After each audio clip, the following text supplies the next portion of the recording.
Hello and welcome to another large batch of cards from the new expansion. So we're going to kick things off, of course, with Apollo, which is a 2-drop, a 1/2 silver neutral card. It does have invocation at the end of your turn if you have at least 2 play points and have no cards in play, and your opponent has at least 1 card in play. Put this card from your deck into play. Fanfare enhance 9, gain +7/+7, and ward. So overall, an interesting one. We haven't seen too many invocation cards added in the last probably expansion or so, which makes sense. It is a pretty powerful mechanic and not an easy one to balance, but this one is pretty average, I think, based on it. It's a free card, but it's only a free card if it's on turn 2 or more, and it requires you to have no cards in play, meaning if you end your turn and this comes out, it's only going to come out with no cards in play. So you're getting just a 1/2 body. The body itself doesn't even have ward, unless it's enhanced, so I find it just a little awkward. I mean, it's nice as a free card, but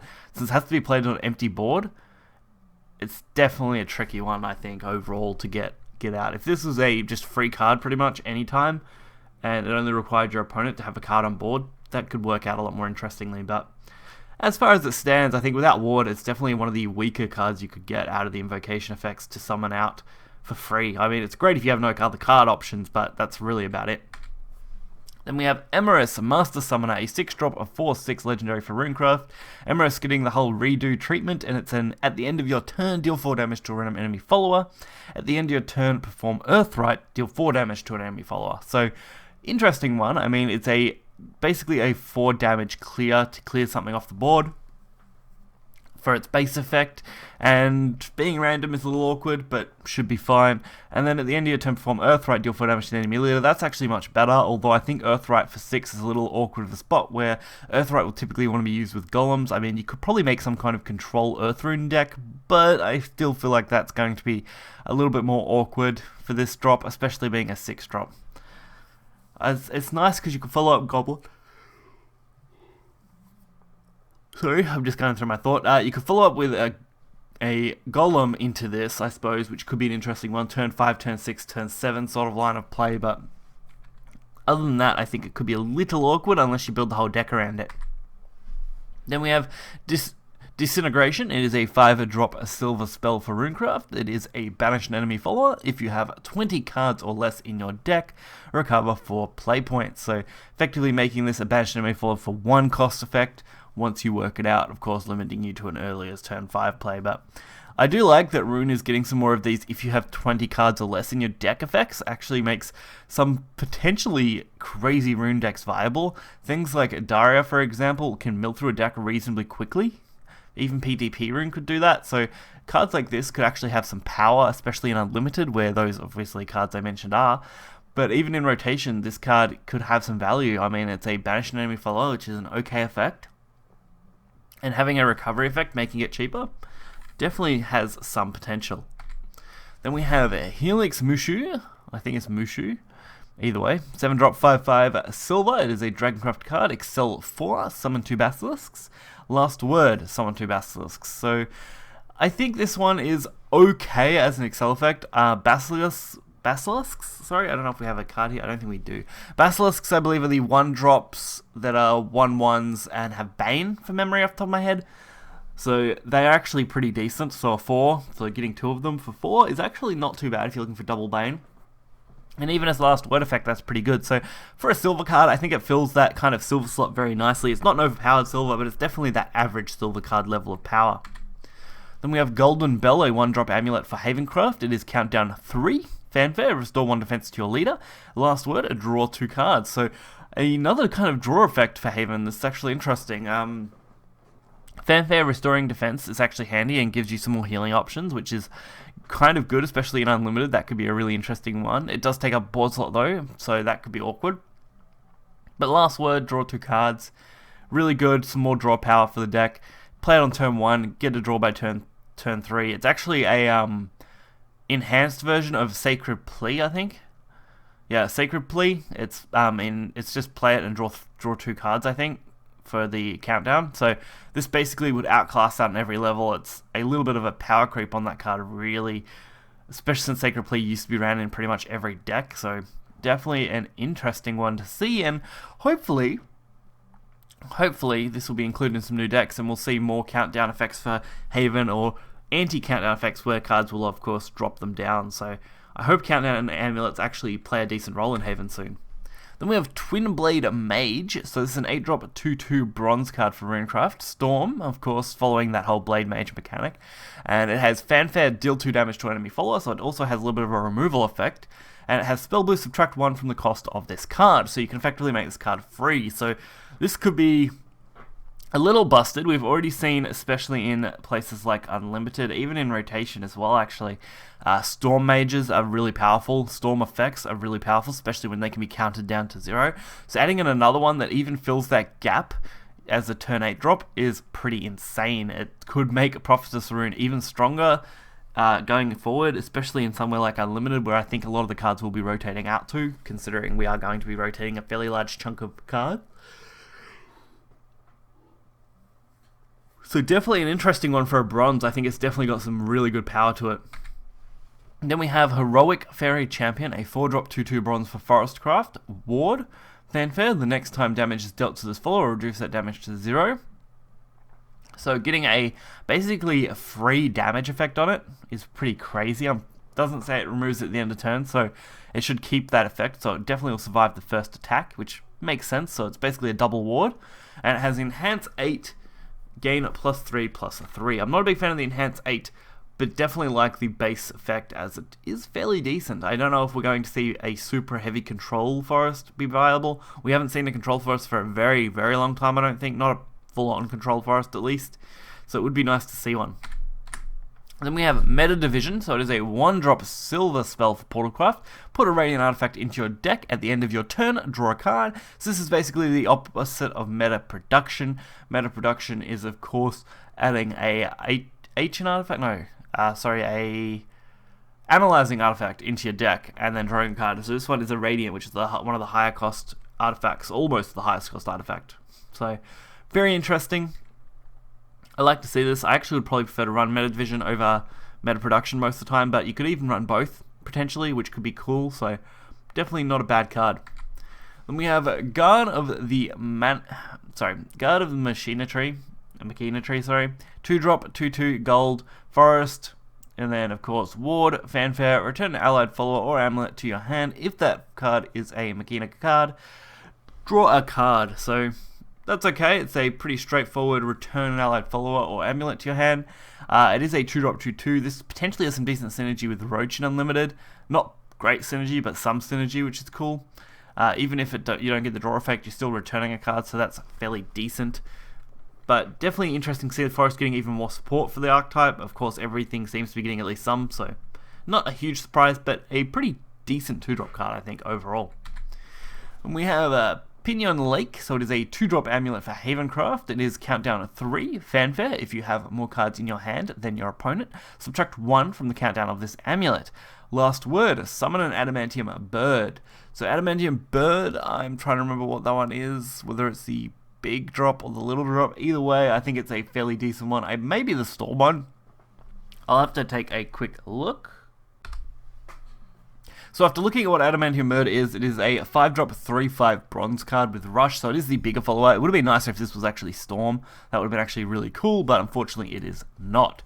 So this is actually a pretty okay card, I think. Getting the extra countdown cost on it is actually cool. If we see more countdown effects that we can actually lower and decrease, we could potentially have a really strong Havencraft deck coming up.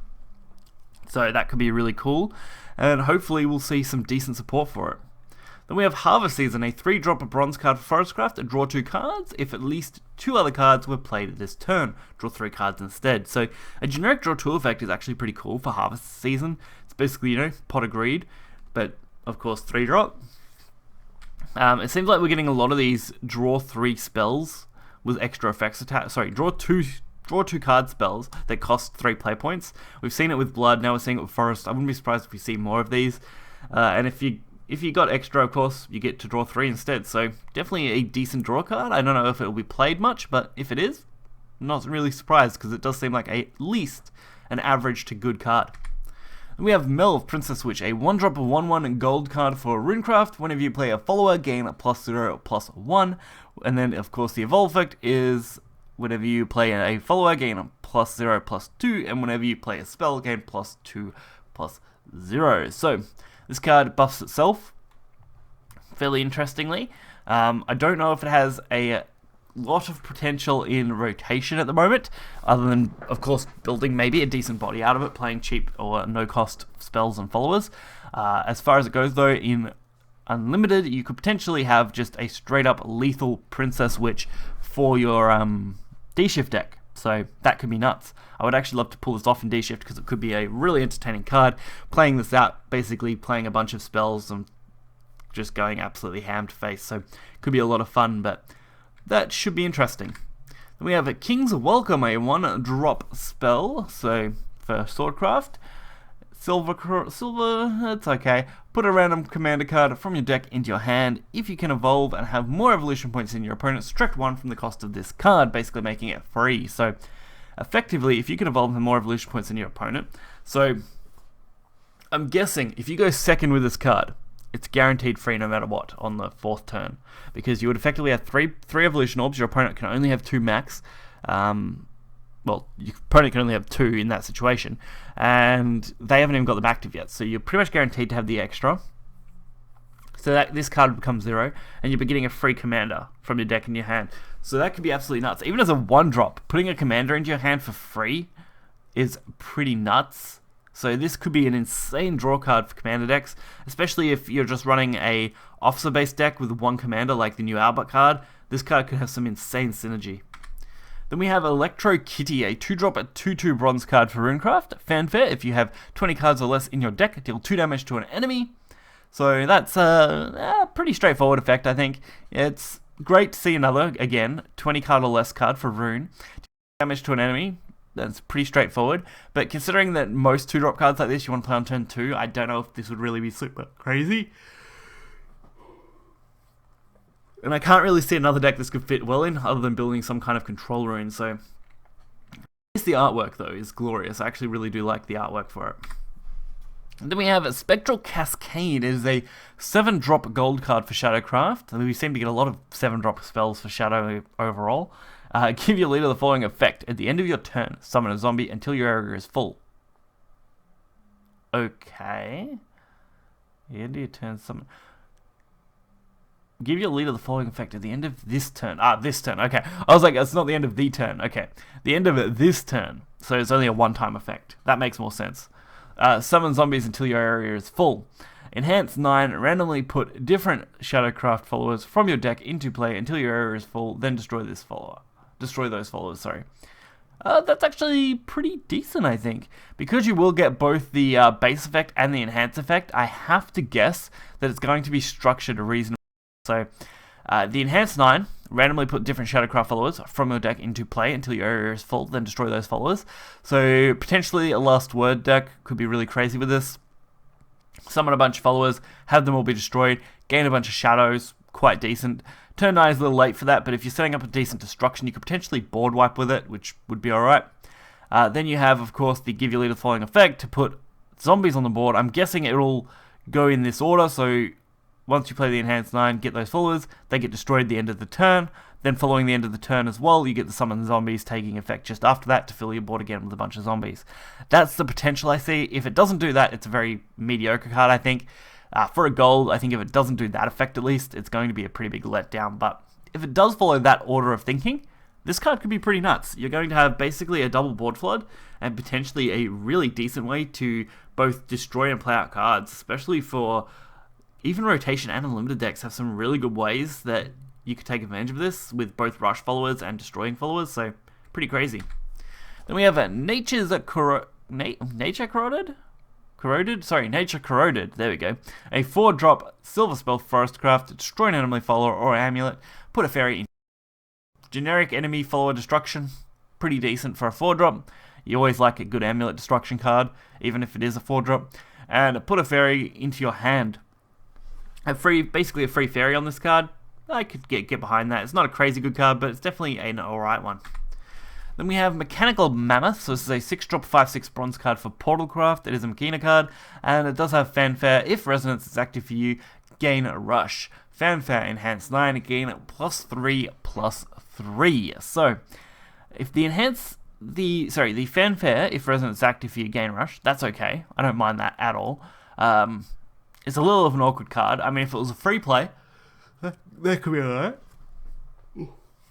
If the enhance gave it Storm and maybe +2/+2, it'd be a much better card. But as far as bronze cards go, I guess it's okay. Probably not going to see a lot of play. If it does, it'll be a very unique card for it.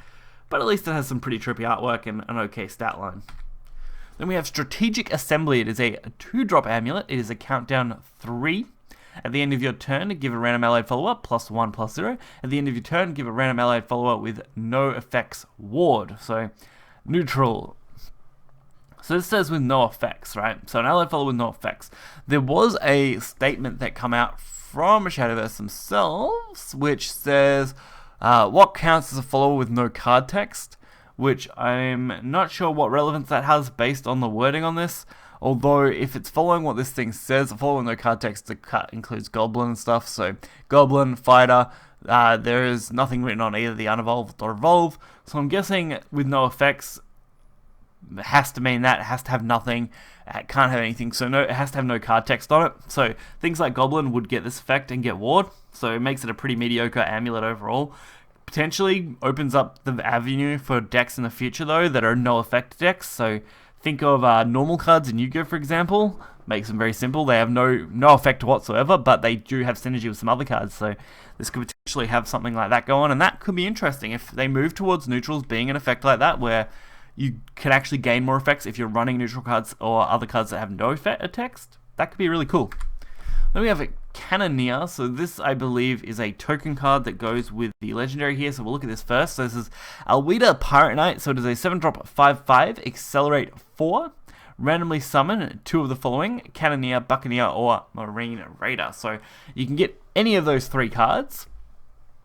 When this card, though, is played for its full cost, of course, you get, whenever you play a loot card for the first time on each turn, summon a Pirate and a Viking. So Pirate and a Viking, I believe, are the normal Pirate and Viking. So it's a 3/2 Storm and a 2/3 Ward, from memory. And of course, it retains that effect on Evo. It has that okay stat line. It is a commander, which means it can be a guaranteed pull. Of course, it is Swordcraft, because I neglected to mention that. But looking at its token cards, so Cannoneer is a 2-drop 2/1 rush. Last word, put a Gilded Shoes into your hand. So this actually is a really good gilded card, loot card synergy, so really nice. And these are officers as well, which is actually quite good. Marine Raider, a 2-drop 2/2. Follower Strike. So they've changed out how they're doing strike by the looks of it. They're calling them Follower Strike and Leader Strike, from what I've noticed. So Follower Strike, whenever this follower attacks an enemy, follower deal 1 damage to that follower before it can deal any damage in return. Last word, put a Gilded Blade into your hand. So this is actually okay. I don't mind this one either. It's basically similar to a few other cards we've had, being able to do just damage upon attack. Then we have 2-drop 1/3 Buccaneer. It is a drain card. Last word, put a Gilded Goblet into your hand. So this one's focusing on healing, this one's focusing on damage, and this one's focusing on just rush. So that's actually okay. I don't mind all of these. These are all interesting ones at least, and have some decent ability considering it's coming off a 4-drop. So you're getting 2 of these, which are quite valuable, and they're definitely got some potential to do well. I don't know if they'll fit a generic deck, but they will definitely fit in a loot-orientated one. Then we have Orca Run, so another Orca card. I've always wanted to see an Ocean Dragon style deck, and this card actually makes my day a little bit just because it's called Orca Run. So a 2-drop spell for Dragoncraft, deal 3 damage to an enemy follower. If Overflow is active for you, put 2 Mega Orcas into your hand. So going into your hand's a little awkward. 3 damage to an enemy is fine. It's pretty standard actually. Yeah, again, that Overflow putting 2 into your hand, that's okay. I actually don't mind this as a bronze card. It's unique enough. Then we have Melee. I'm not even gonna try. We're just gonna call it Wing Shredder. Jeez. It is a 3-drop 2/2 Forestcraft card. Rush whenever an allied fairy comes into play. Destroy it whenever an allied fairy is destroyed. Gain +1/+1 and deal 1 damage to the enemy leader. Okay, so wow, that's an interesting one. This is only of Rush. If it was Storm, this would be nuts. But Rush, it's okay. Gains more stats. It deals extra damage. It's basically a ping effect. Think of Vania. Very similar, getting that ping effect, except it does destroy the fairy, but it does get +1/+1, making up for that stat loss at least. So an interesting one. I actually don't mind this card. I could potentially see this becoming a thing in Forest, Ping Forest, if we get some more support. Then we have Gear Snake Tamer, a 2-drop 1/3 bronze card for Bloodcraft. It is a Machina card. So it is whenever an allied serpent comes into play, change it into a Machina follower. So basically turning all your serpents into machines, as the card art shows. Evolve, summon 2 serpents, and of course retaining its base effect. So getting a wider board, more effects, and more ability for those decks. Blood is looking to go down the Machina route. So it's going to be fairly interesting. If this card is actually already pretty strong as it is, but if we get more decent serpent cards followings, we won't even need to run some other cards for blood that support it, because this is just crazy. I would actually love to see this happen, because, well, I've had some trouble getting that blood deck off the ground. Like, Mech Blood just seems awkward to me. This could potentially fix it for me and really give me that edge that I need to finally start playing it full on. So then we have Gadget Mermaid. It is a 2-drop, 2/1 Dragoncraft. Again, following the Machina out, it is a fanfare if another allied Machina follower is play gain Storm. That's actually okay. I don't mind that at all. Free Storm, why not? Then we have a Prisoner of Pain, a 3-drop amulet for Bloodcraft. Countdown 2. Fanfare, deal 1 damage to your leader and draw a card. At the end of your turn, deal 1 damage to your leader and draw a card. So this is actually cool. Prisoner of Pain. So more support for something like Darkface Bat, which is interesting. Self-damage Blood, again, is more support, is great. But it is a high-cost card. It is only a countdown 2, so it's not a permanent effect. It's not as good as Blood-Fed Flowerbed, I don't think, for at least self-damage, but you can get at least, I think, 3 out of it. I think 3. You get the initial fanfare, you get the end of turn, you're getting 2 draws, you're getting 2 damage. It's not bad. I think it's quite a good card overall. Kawi Underworld Air. It is a 3-drop 3/3 gold for Shadowcraft. Fanfare Enhance 6. Gain the ability to evolve for 0 evolution points. Free Evos, can't go wrong. Evo itself is Storm. Leader Strike. Whenever this follower attacks the enemy leader, reanimate 4. Wow, okay, I like that a lot. Reanimate 4, pretty decent. It does, of course, cost 4 Necromancy, I believe, because Reanimate 4 is a Necromancy-based cost, so you, of course, have to do that as well, maybe? Or is it just going to be straight up Reanimate 4? Either way, I forget how Reanimate works. It's been a while since I played it. But either way, Reanimating 4, even if it costs you a little bit, it's going to be okay. Storm, really good for it, even though you don't get the extra attack bonuses, but you get the free Evo, so it's potentially a free 6-drop, 3 damage Storm with the potential to, of course, get you that Reanimate, so really nice card overall. Then we have a Mecha Forge Devil, a 4-drop 3/3 silver card for Bloodcraft, Machina card. Fanfare, put an assembly droid into your hand. Evolve, put a repair mode into your hand, recover 2 play points. So this card basically supports itself. Play it on turn 4, be able to play double card. Pretty straightforward. Pretty decent card, again, supporting more blood. Really good. Nephelio, a 3-drop 3/3 bronze card for blood. Fanfare Enhance 7, gain +4/+4 reward. Can't be targeted by enemy spells and effects. That's pretty much it, actually. Actually, not half bad. I mean, the Enhance 7, not really my cup of tea, but the can't be targeted by enemy spells and effects definitely gives it some sticking power. 3-drop 3/3, pretty standard stat line. And okay if you evolve to a 5/5. So, overall, good bronze. Definitely not a bad one. But that is going to be, of course, the last card for this video. This video has run a bit longer than I was initially expecting, but that's alright. Hopefully you guys enjoyed it. We've covered a lot of cards. I'm sure there are going to be a lot more coming very soon. So until next time, guys, see ya.